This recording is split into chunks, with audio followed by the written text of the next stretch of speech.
वाहिगुरु जी का खालसा, वाहिगुरु जी की फतेह। जब गुरु महाराज जी का परिवार सरसा नदी के वेग में बिछड़ जाता है तो गुरु महाराज जी के साथ उनके दोनों बड़े साहबजादे बाबा अजीत सिंह और बाबा जुझार सिंह और उनके साथ 40 से 42 सिंह बचे थे, जो कोटला निहंग से होते हुए चमकौर की धरती पर पहुंचते हैं। चौधरी रूप सिंह ने गुरु महाराज जी को अपनी कच्ची गढ़ी के शरण दिया था, जो चमकौर के सबसे ऊंचे स्थान पर बनी थी कच्ची गढ़ी, इसे कच्ची हवेली भी कहते हैं। कच्ची गढ़ी के अंदर 4 दरवाजा था। 3 दरवाजे के अंदर दुश्मन का आना मुश्किल ही नहीं नामुमकिन था, लेकिन जो बड़ा दरवाजा था उसके अंदर दुश्मन आ सकती थी, तो गुरु के सिंह चारों दरवाजे पर तैनात हो गए थे। जब इधर वजीर खां को पता चलता कि गुरु महाराज जी अपने सिंहों के साथ कच्ची गढ़ी में है, तो वह गढ़ी को चारों तरफ से घेर लेता है। साथ संगत जी, गढ़ी के अंदर 40 से 42 सिंह थे। उधर वजीर खां की 10 लाख की सेना। गुरु के सिंह कितने दिनों से भूखे प्यासे फिर भी हिम्मत नहीं हारा और अपनी जान अपना सब कुछ न्यौछावर करने को तैयार हो गए थे। 10 लाख की सेना औरंगजेब ने दिल्ली से भेजा था, वो भी पहाड़ी राजाओं के कहने से।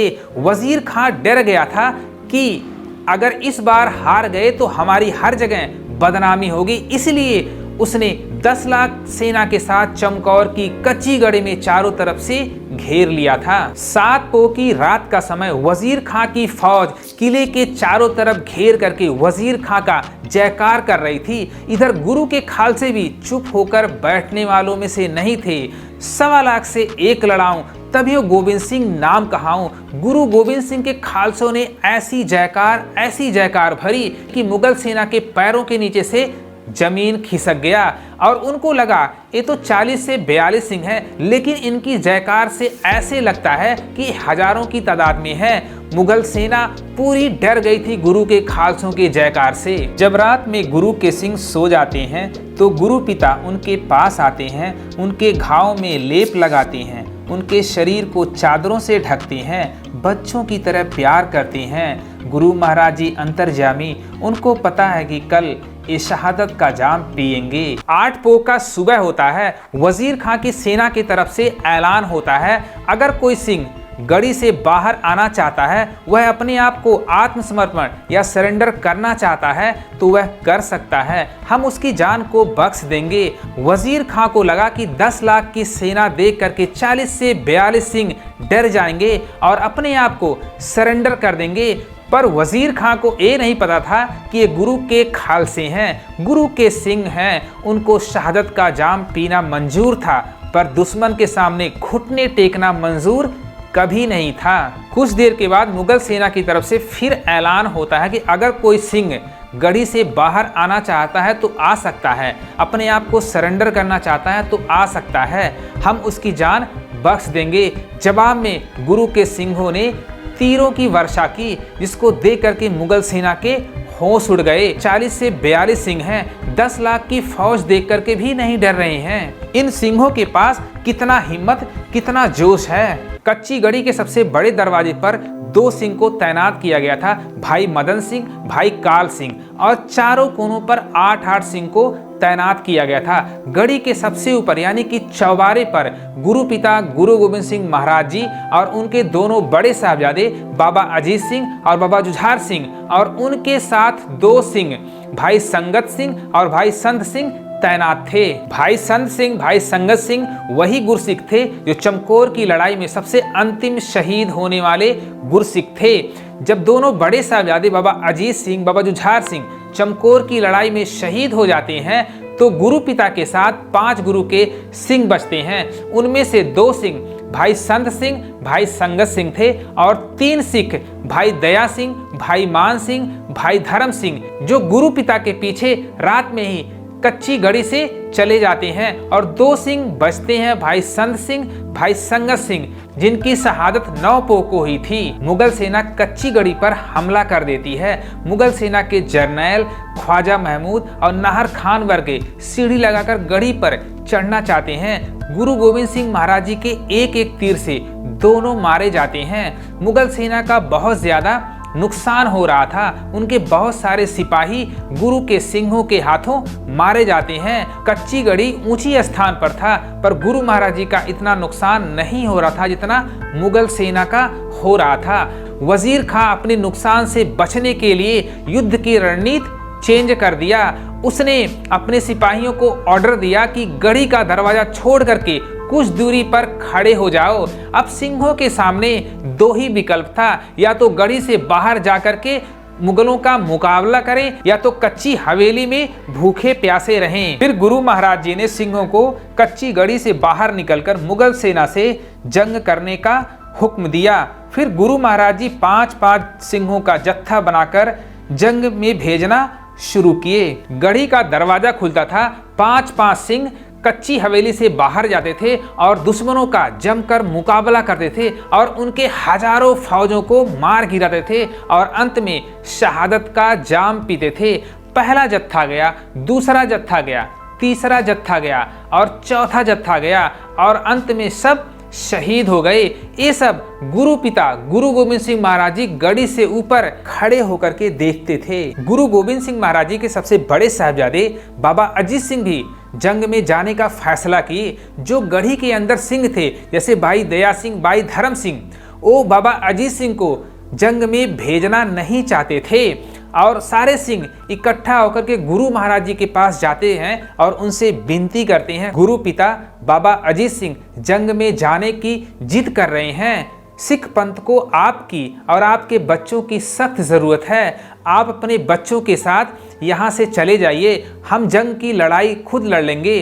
गुरु पिता ने जवाब दिया, जो जंग में शहीद हुए हैं वो हमारे बच्चे हैं, आप सब भी मेरे बच्चे हो। फिर गुरु महाराज जी ने अपने सबसे बड़े पुत्र बाबा अजीत सिंह को जंग में जाने का आदेश दे देते हैं। जो मिसाल गुरु गोविंद सिंह महाराज जी ने पेश किया, ऐसा मिसाल दुनिया का कोई बाप नहीं पेश किया कि उसकी आंखों के सामने उसके बेटे का शहादत। कहना आसान है साथ संगत जी, ऐसे काम करने के लिए जिगरा होना चाहिए, जिगरा। गढ़ी का दरवाजा खुलता है, बाबा अजीत सिंह अपने 5 सिंहों के साथ जंग के मैदान में जाते हैं। इतिहासकार लिखते हैं, बाबा अजीत सिंह का एक भी तीर खाली नहीं जाता है, वह दुश्मनों का बहुत ज्यादा नुकसान करते हैं। कुछ देर के बाद बाबा अजीत सिंह का एक एक करके तीर खाली हो जाता है। लाहौर का सूबेदार जबरदस्त खां बाबा अजीत सिंह को पहचानता था कि ये गुरु गोविंद सिंह महाराज जी के सबसे बड़े साहबजादे हैं। जबरदस्त खां बाबा अजीत सिंह को जिंदा पकड़ना चाहता था। उसने अपने सिपाहियों को बाबा अजीत सिंह को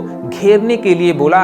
एक पठान बाबा अजीत सिंह को पकड़ने के लिए आगे बढ़ा। फिर बाबा अजीत सिंह अपने नेजे से उसके छाती को आर पार कर देते हैं। जब बाबा अजीत सिंह पठान के छाती से अपना नेजा निकालते हैं तो बाबा अजीत सिंह का नेजा टूट जाता है। इधर तीर भी खत्म हो जाता है, उधर नेजा भी बाबा अजीत सिंह का टूट जाता है। फिर बाबा अजीत सिंह अपना कृपाण निकालते हैं। इतिहासकार लिखते हैं कि 1 सेकंड के अंदर बाबा अजीत सिंह का कृपाण दुश्मनों के खून से लाल हो जाता है। बाबा अजीत सिंह दुश्मनों का इतना नुकसान करते हैं, इतना नुकसान करते हैं कि चारों तरफ दुश्मनों की लाशें जमीन पर दिखाई पड़ती हैं।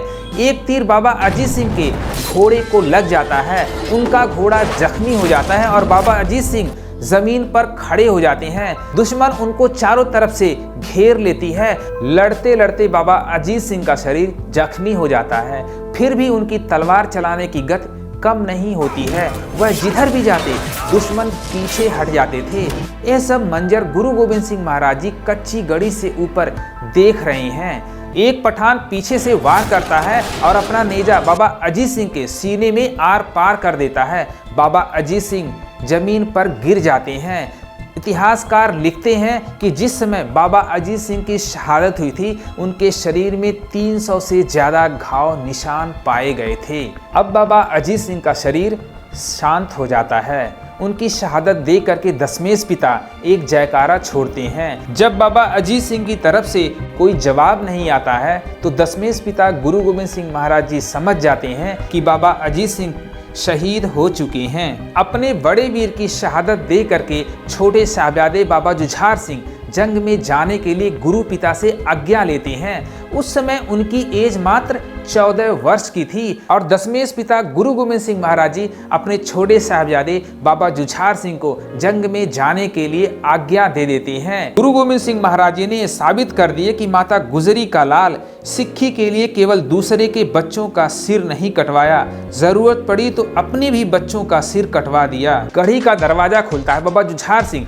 5 सिंहों के साथ बाहर जाते हैं। दुश्मन उनको दरवाजे पर ही घेर लेते हैं क्योंकि बाबा अजीत सिंह दुश्मन का बहुत ज्यादा नुकसान किए थे। गुरु गोविंद सिंह महाराज जी गढ़ी के ऊपर थे, उन्होंने ऐसा तीर मारा कि दुश्मन इधर उधर हो गए और बाबा जुझार सिंह जंग के मैदान में चले जाते हैं। जब बाबा जुझार सिंह जंग के मैदान में जाते हैं, दुश्मनों के छक्के छुड़ा देते हैं। बाबा जुझार सिंह के अंदर इतना जोश आ जाता है, उनको देख करके ऐसा नहीं लगता था कि उनकी एज 14 वर्ष की थी और वो अस्त्र विद्या में पूरे निपुण नहीं थे। उन्होंने हजारों की तादाद में दुश्मन को मार गिराया। लड़ते लड़ते बाबा जुझार सिंह शहीद हो जाते हैं और ये मंजर गुरु गोविंद सिंह महाराज जी कच्ची गढ़ी से देख रहे थे। गुरु गोविंद सिंह महाराज जी अपने दोनों पुत्रों को शहीद करा करके ये साबित कर दिए कि माता गुजरी का लाल केवल दूसरों पुत्रों का सर नहीं कटवाया, जरूरत पड़ी तो अपने पुत्र का भी सर कटवा दिए जंग के मैदान में। साथ संगत जी, अगर इतिहास कहते कुछ गलती हो गई है तो माफ़ी चाहता हूँ। वीडियो को लाइक करो, शेयर करो, सब्सक्राइब करो। Thank you for watching.